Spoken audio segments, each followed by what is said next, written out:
50 লক্ষ টাকা কাজের শিলান্যাস করলেন শিলিগুড়ি মহকুমা পরিষদের সভাধিপতি। শিলিগুড়ি মহকুমা পরিষদের সভাধিপতি অরুণ ঘোষ রাস্তাঘাট এবং ড্রেনেজ নির্মাণ কাজের ভিত্তিপ্রস্তর স্থাপন করলেন বৃহস্পতিবার। আর কাজটি মূলত 50 লক্ষ টাকা ব্যয় নির্মিত হচ্ছে। জানা যায়, বৃহস্পতিবার শিলিগুড়ি মহকুমা পরিষদের সভাধিপতি অরুণ ঘোষ নকশালবাড়ির তোতারাম জ্যোতি রাস্তাঘাট, ড্রেনেজ আপার বাগডোগরা রাস্তা, নিম্ন বাগডোগরার দরজায় পেভার ব্লক এবং গোসাইপুরে নতুন রাস্তার ভিত্তি স্থাপন করেন। এই প্রসঙ্গে অরুণ ঘোষ বলেন, গ্রামীণ এলাকায় বেশ কিছু প্রকল্পের সমাপ্তির ওপর জোর দেওয়া হচ্ছে এবং আরও কাজের অগ্রগতি উল্লেখ করেন তিনি।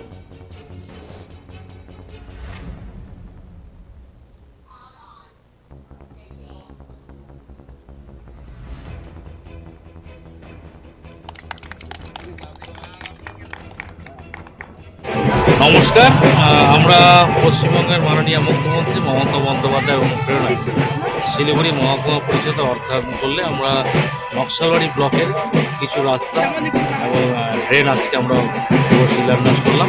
শিলান্যাস মানে আজকের থেকে আমাদের কাজ চালু হবে।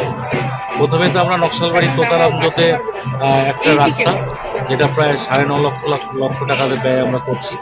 একটা ছোট ড্রেন, যেটা আমরা 6.5 লক্ষ টাকা বাজেটে করছি। আমরা আপার বাগডোরা গ্রাম পঞ্চায়েতে একটা রাস্তা, যেখানে 9.5 লক্ষ টাকা করছি। তারপর রাস্তাটা কিছুটা আরেকটু এক্সটেনশন করতে হবে। আরও 3 সিপিএম সরকার থাকাকালীন এই কাজ হয়েছে, যেটা আমরা এই 2.5 বছরে করতে পেরেছি।